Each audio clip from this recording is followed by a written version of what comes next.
করবে তখন তোমরা ভূমিকম্পের অপেক্ষা করবে। মৌলবীর জবান থেকে কি করে আসে যে আল্লাহ সাদাবাজি করে? এই কথা কোনো আলেম বলতে পারে না, কোনো জাহেল বলতে পারে না, কোনো মুসলমানের জবান থেকে এই কথা আসতেই পারে না। কথা বলেন না কেন? ঠিক না? সে আল্লাহর সাথে দুশমনি করেছে। কার সাথে করেছে? কথা বলেন না কেন? কার সাথে করেছে? আল্লাহর সাথে দুশমনি করেছে। এই কারণে ভূমিকম্প আসবে। যখন মানুষ যাকাতকে জরিমানা মনে করবে, যাকাত দেওয়াকে জরিমানা মনে করবে, তখন ভূমিকম্প আসবে। এই জন্য আপনারা হুঁশিয়ার হতে হবে, সাবধান হতে হবে। আল্লাহ আমাদেরকে এই ভয়াবহতা থেকে আল্লাহ আমাদের হেফাজত করুক। সকলে বলে আমিন। যত দিন যাচ্ছে ততই কেন মানুষ শৃঙ্খল আর বিশৃঙ্খল হয়ে যেতেছে। কিছু কিছু আলেমদের জবান বেফাইশ হয়ে যাচ্ছে, এমন কথা তাদের জবান থেকে বের হচ্ছে। কয়েকদিন আগে আরেক মৌলবী বলল মদিনায় বলে এই ভূমিকম্প হয়ে তারপরে যে শব্দ ব্যবহার করছে ওটা তো বলার কোনো অপেক্ষা, ওটা আমি বলতে পারবো না। লা হাওলা ওয়ালা কুওয়াতা ইল্লা বিল্লাহ। সে বলছে মদিনার মসজিদে, তারপরে একটা আমি বলতে পারবো না। এটা কোনো মুসলমানের জবান থেকে বের হইতে পারে না। মদিনার মসজিদ, বুঝতে পারছেন? পৃথিবীতে 70,000 নবী, 70,000 নবী বাইতুল আকসাতে নামাজ পড়ছে, কোন রিয়াজুল জান্নাহ নাই। 2,24,000 নবী কাবা শরীফ তাওয়াফ করছে, রিয়াজুল জান্নাহ নাই। সমস্ত নবীদের ইমাম যিনি যেই মসজিদে নামাজ পড়েছে ওই মসজিদে আল্লাহ রিয়াজুল জান্নাহ বানাই দিয়েছে। একসাথে বলবেন আল্লাহু আকবার। না না হয় না, আরেকটু জোরে বলেন। এই জোরে বলেন, আওয়াজ দিয়ে বলবেন। বলে কারণ কি? হকের আওয়াজ, হকের পক্ষে স্লোগান দেওয়া এটাও ইবাদত, এটাও জিহাদ। কথা ঠিক আছে কিনা? খালি বন্দুক নিয়ে গুলি ফুটানোর নামে জিহাদ না, শুধু হকের আওয়াজ দেওয়াটাও জিহাদ, হকের পক্ষে কথা বলাটাও জিহাদ, রাসূলের পক্ষে কথা বলাটা জিহাদ। এমন একটা সময় ছিল রাসূলের পক্ষে কথা বলে জীবন দিতে হতো। এখনো সময় আসতেছে যে আপনি রাসূলের ইজ্জতের পক্ষে কথা বলে আপনার কণ্ঠ কেড়ে নিয়ে যেতে চাবে, হালকম চিপে ধরতে চাবে। ঠিক তখনই আপনাকে ইমানি জজবা নিয়ে রাসূলের ইজ্জতের পক্ষে যখন কথা বলবেন, এটাও অনেক বড় জিহাদ। কথা বলেন না কেন? ঠিক কেন? জালিমের বিরুদ্ধে জিহাদ। ও জালিম যারা রাসূলের ইজ্জত কেড়ে নিতে চায় ওরা জালিম, যারা রাসূলের সম্মানে হাত দেয় ওরা জালিম, যারা মুসলমানের দোয়া কেড়ে নেয় ওরা জালিম। জালিম খালি টাকা চুরি করলে জালিম হয় নাকি? জালিম আরো আছে। এদের কারণে ভূমিকম্প আসবে। কষ্ট হচ্ছে আপনাদের? কথা একবারে ডাইরেক্ট, বাকি ঝুঁকির কোনো সিস্টেম নাই। কথা ক্লিয়ার? বাকি ঝুঁকির তো সিস্টেম নেই। 70,000 নবী বাইতুল আকসায় নামাজ পড়লেন, রিয়াজুল জান্নাহ খুঁজে পাবেন না। একজন নবী নামাজ পড়লেন, আল্লাহ রাজি হয়ে খুশি। এত কতটুকুন জায়গা জানেন? হিসাব কখনো করে দেখছেন?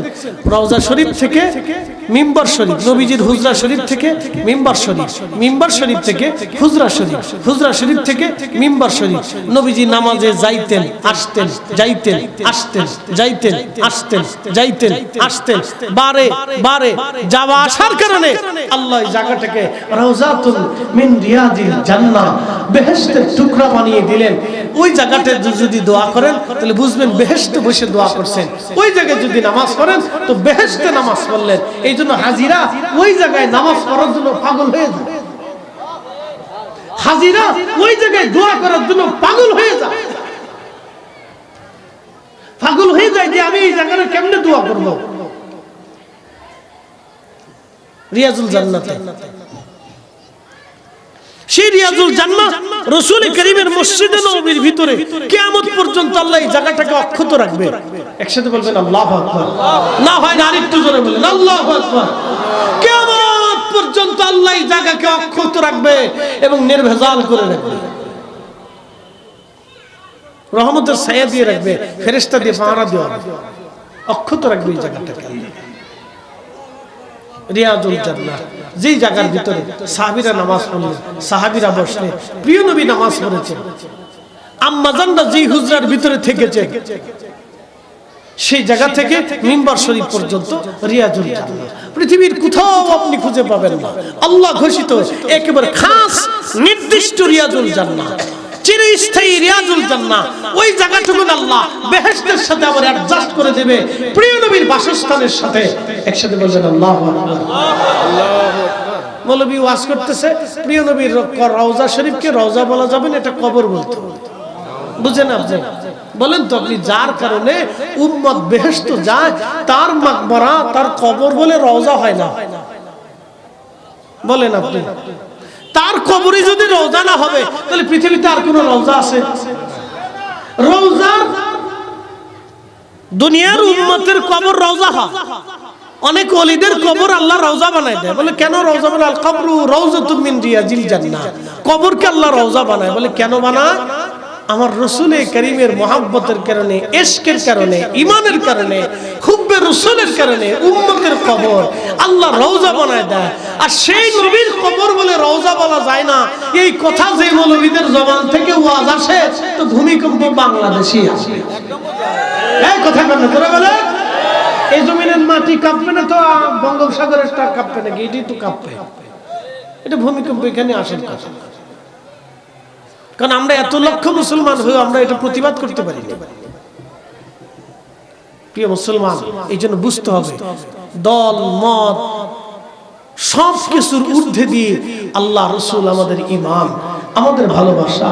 তো ওইদিকে যদি আমাদের মহব্বত ঈমান যদি নিসবত না থাকে, রুজু না থাকে, তাহলে আমাদের আখিরাত ধ্বংস হয়ে যাবে। ভাই আমার, আমরা অবশ্যই আল্লাহর কাছে ফিরে চলে যাব, কোনো সন্দেহ নেই, আল্লাহর কাছে ফিরে চলে যাব। তো ভূমিকম্প অনেকগুলি কারণে আসবে। তার আরেকটা কারণ হচ্ছে পিতামাতার অবাধ্য হবে। ছেলেরা বাবাকে অবিশ্বাস করে বন্ধু বান্ধবকে বেশি বিশ্বাস করবে। ছেলেরা বাবাকে অবিশ্বাস করে বন্ধু বান্ধবদেরকে বেশি বিশ্বাস করবে, বন্ধু বান্ধবদেরকে প্রশ্রয় দিবে, বাবাকে অবিশ্বাস করবে। আল্লাহর নবী বললেন, তখন তোমরা ভূমিকম্পের অপেক্ষা করো। শুধু ভূমিকম্প আসবে না, ভূমিকম্প ছাড়া দুর্ভিক্ষও আসতে পারে, টর্নেডো আসতে পারে, মহামারীও আসতে পারে, বন্যা আসতে পারে, সাইক্লোন আসতে পারে, এবং অভাব আসতে পারে, এবং নিত্য নতুন বিভিন্ন ধরনের রোগ আসতে পারে। অথবা এমনও হতে পারে আল্লাহর আকাশ থেকে পাথর নিক্ষেপ হতে পারে, পাথরও আসতে পারে। ভয়াবহ ভূমিকম্প মানে বিপদ একটার পর একটা আসতে থাকবে, বালা আসতে থাকবে। মানুষের আয়ু কমে যাবে, হঠাৎ মানুষ মারা যাবে, বিভিন্ন রোগে মানুষ আক্রান্ত হবে, যেই রোগের চিকিৎসা পর্যন্ত ঠিক মতো হবে না। বাংলাদেশে পৃথিবীতে বহু রোগ আছে যার কোনো স্থায়ী চিকিৎসা নেই। আছে ভাই? ডায়াবেটিসের কোনো শেষ চিকিৎসা আছে? নাই। জ্বর হয়েছে, অ্যান্টিবায়োটিক খাওয়ার পরে সুস্থ হয়ে যায়, কিন্তু ডায়াবেটিসের কোনো অ্যান্টিবায়োটিক আছে যে এটা খাওয়ার পরে সুস্থ হয়ে যাবে 100%? কোনো আছে? একবার যদি কেউ হার্ট স্ট্রোক করে, এই লোক আর মৃত্যুর আগ দিন পর্যন্ত সুস্থ হবে? কেউ যদি একবার ব্রেন স্ট্রোক করে, এই লোকটাকে আর সুস্থ